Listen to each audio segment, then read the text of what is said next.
Salut la famille. Lelo to elibino likambu nini ekomeli lisusu Mao Givule. Bande onanga banda liwa ya Jani Fai, en tout cas makambu oyo eza vraiment matata. Kimia ezalite banda ya Jani Fai akufaki. Mao Givule aza parmi basi ya Jani Fai. Parmi 3 femmes ya Jani Fai, toujours reconnaître na réseaux sociaux. Alors Mao Givule aza moko ya basi owana. Toyebi Mao Givule babotaka na ya Jani Fai bana mibale, moko akufa atikala pe na moko na kombo ya Andi. Alors bandeko nazotie la bino boyoka yemoko Mao Givule na oki vraiment passe na motema. Mao alobi na likambu ya mabete, mais peuple congolais basala biso ndenge nini. Bonjour la famille. Mbote na bino nyonso ba yebolandara Irsil Botelo TV. Bonjour, bonsoir wana boyebi et dépendara nango na air oyo okolanda émission topé analyse na biso. Ndeko nanga yo okoti na Irsil Botelo TV. En tout cas eloko moko na kosenga nao ezali kaka o s'abonner, o commenter, o liker, o partager, nzambe a kopambola yo. Ana lobara toujours na système a bien partager na WhatsApp, partager na Facebook, tia na statut na yo ya WhatsApp. En tout cas tindela baninga attachment na messenger et ozala malamu mingi.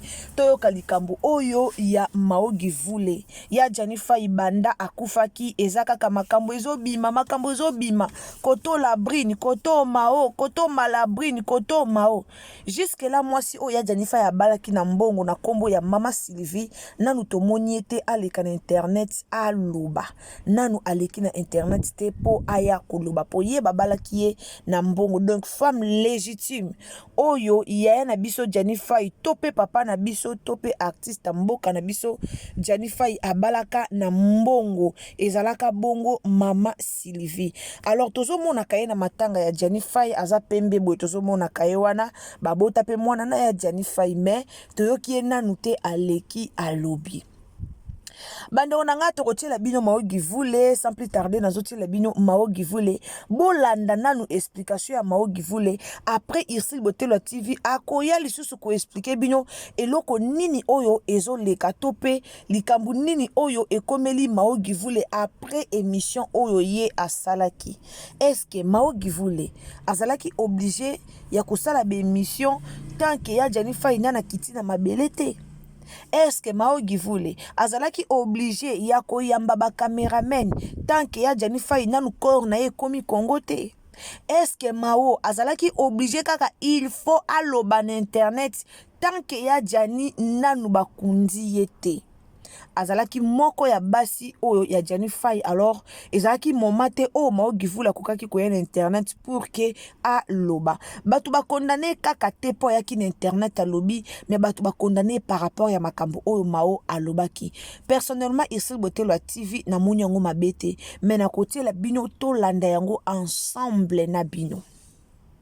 Tolanda Mao Givule ensemble na bino botiela nga na ba commentaire boyebisa ngai, est-ce que Mao Givule asali lisumu? Est-ce que Mao Givule afingi batu?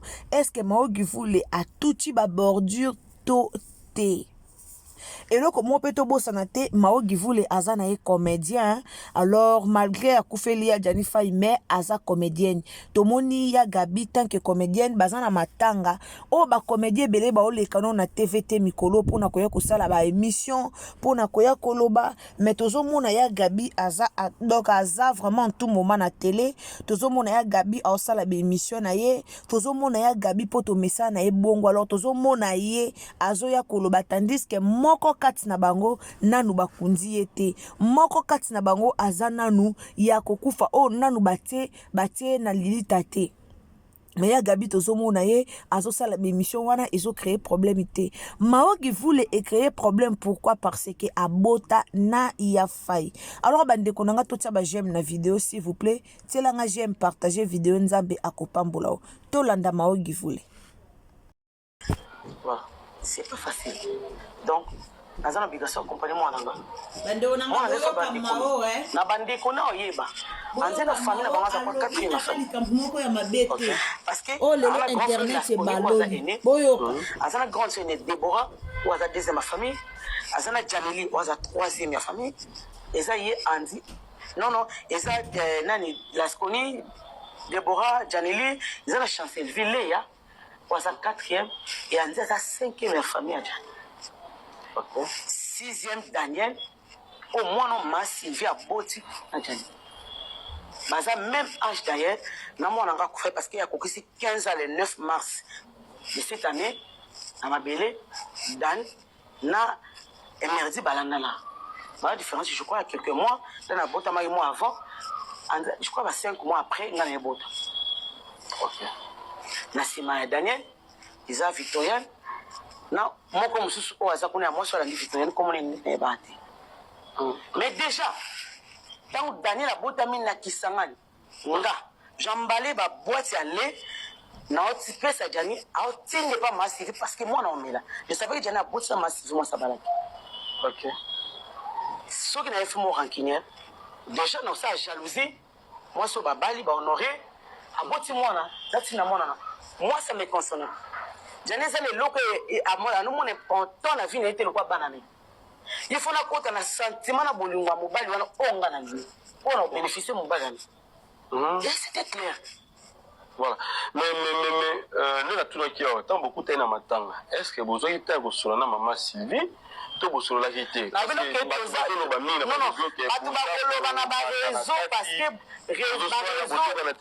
parce que réseau est bon. Laisse-moi te dire qu'en aucun jour non bandela maman quand vous coûte bande ko zo libanda to sona na mon côté même pas de discussion ata ba pas ngaki banafio to sona. OK. Encore moyen mutu babaki na ko ba onora ke non sona était pour na luka un jour et tout ezonge la Jani. Voilà. Est-ce que on repère na matanga to kutana ina masivi to solo laki et puis tozo solo là parce que bana bazali ngana kama kenemine parce que yeza Kinshasa no asa na vina ngapi na sana vina eloko sangisi biso eza Daniel na Andy. Diko songa za nemina masivi na bana Andy so sa Daniel te magaza nekini mama na shokanga ndipo mana ko bake mama na shokanga to ke no bongo do bana ba solati pour to gagner nini na un jour le maman nous sommes les qui sont tchango ba 20 ans passé c'est to na ba tayo te na ba ajouter donc le maman me dit ba boy na makamu nae na na pom na été na za likamu na été c'est ma soeur na ma Cambodgienne qui kimia to kunde na honneur ba ne ba lele na cohésion ensemble pas la même esprit on va pas na mutu moko. Voilà. Est-ce que c'est pas facile. C'est pas facile. Voilà. C'est pas facile. Donc, dans une obligation, comprenez moi nanga. Moi nanga faut bande déconner. Na bande déconner oyeba. Anze la famille na bangaza kwa 4e la famille.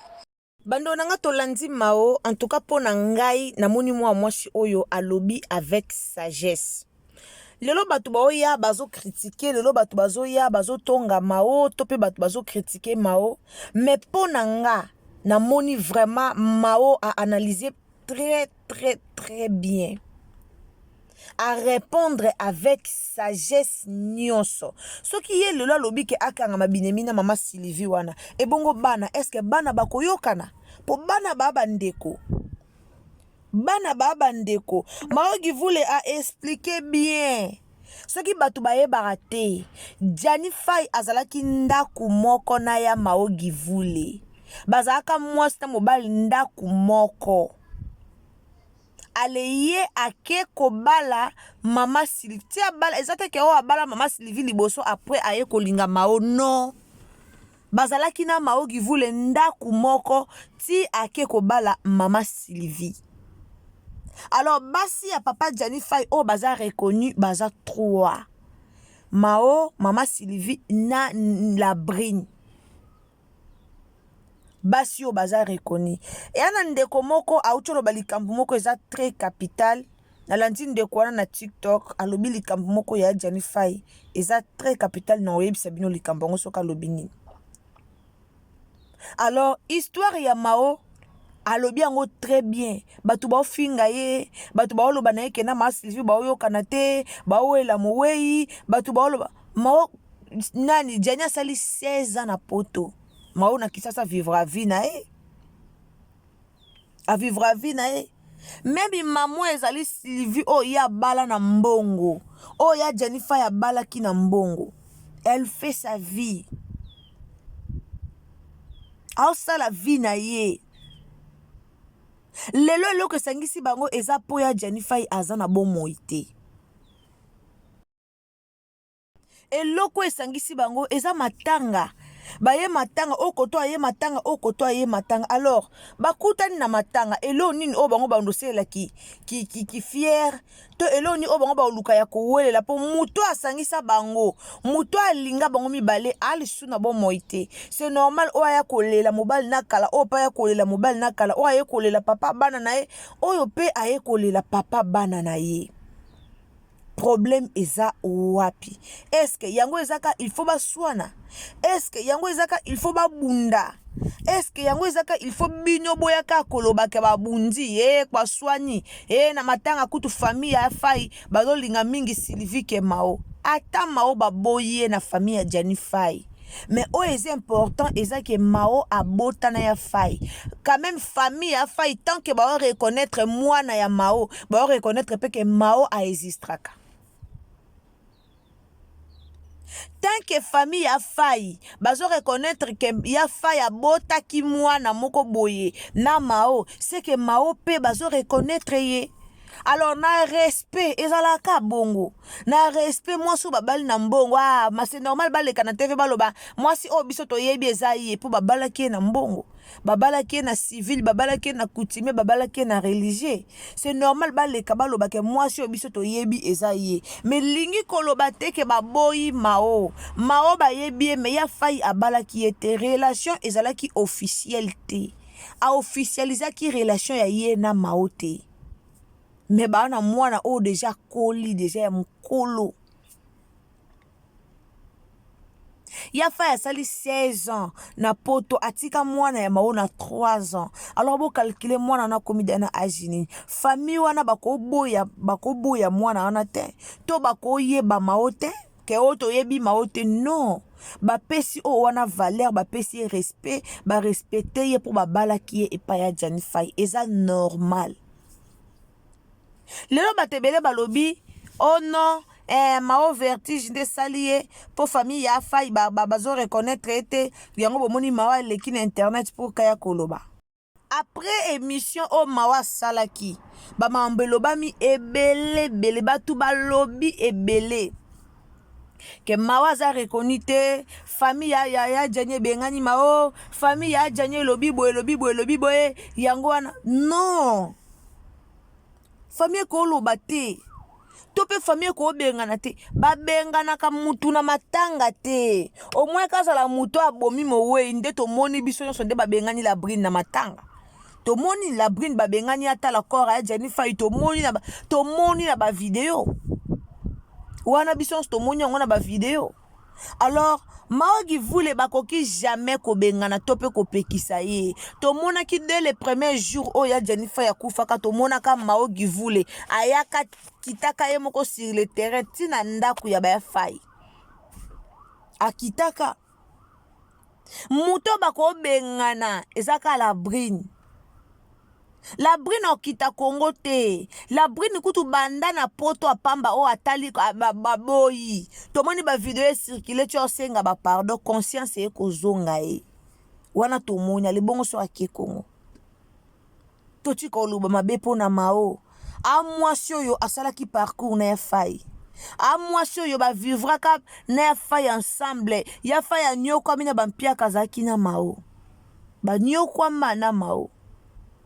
Mais lelo batu ba bimisela biso ba vidéo ya kala oya Jennifer ya bande koloba pona Mao oya Jennifer ya loba ki pasteur moko boy amoni Mao ndo elo mofu boye bananu mamba ya Jennifer ya makambo ya spiritualité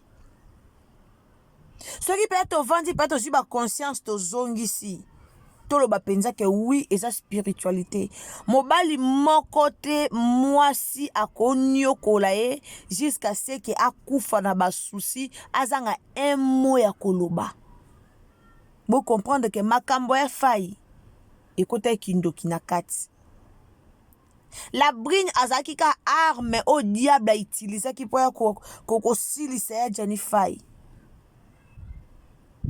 makambo eza mula bandeko après émission o to une émission moko to kolekisa awa na Irsil Botelo TV to kundano ya fai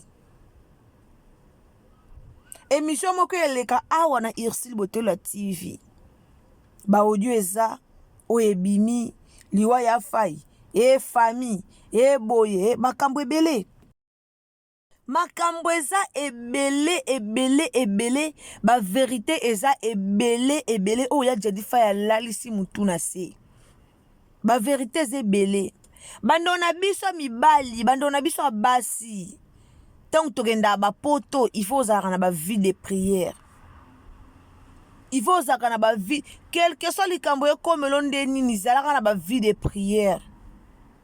Diable ko kota na kanala mwasi, diable ko kota na kanala mobile, même bata famille, ba propre bata famille na omoko.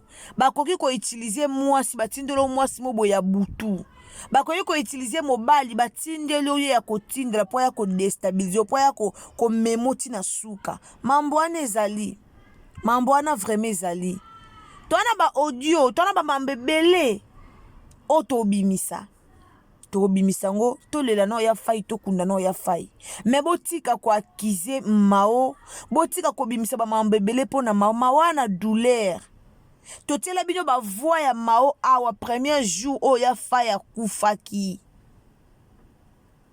malgré ya fai azaki na ndako la brine mao azaki kana bolingo ya fai malgré ba parcours mao pa azaki na parcours na kisasa poto ko lobate na 16 ans nyonso wana mao vanda kapo azele ya fai za na mobilité tokolo babongo te azaki pe na ba parcours na kisasa mais malgré ça mawazo bimisa bakamona munoko na azolo bake babande ko solola bakoma na niveau ba planifier ya Jennifer ya zonga c'est-à-dire azaki na bolingo ya mobile na même de loin même mobile na kenda kota libala na poto mais mao givule azaki toujours na bolingo wana toyoki etanga ole la bimisi mobile na nga bo mwana mobile nanga ya ba souffrance do ba nyo comme c'est difficile na mwasi abosa na mobile na ba souffrance ata bali eza difficile na mwasi o abanda parcours à vie o asali vie na mobile mobe ya souffrance donc mobile mobe ba nyo comme ensemble pour non ça la vie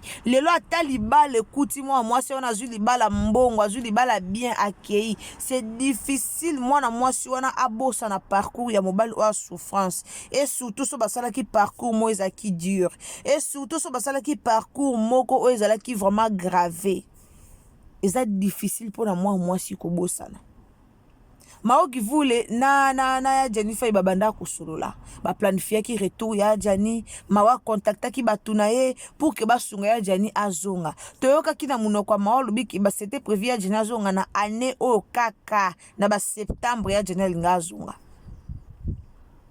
babanda kusolola alingaki ale bon siko eloni oye mawako yako sa désordre to eloni oye maoba ko soanela na ma Sylvie po bango ezate ke o ma Sylvie wana Jania sala ki passeport sala ki visa pour ka kende non na mama Sylvie na ye mao bazaki toujours na kisasa Jani azaki toujours kuna e pa la brine ndaba de ko konza ya fai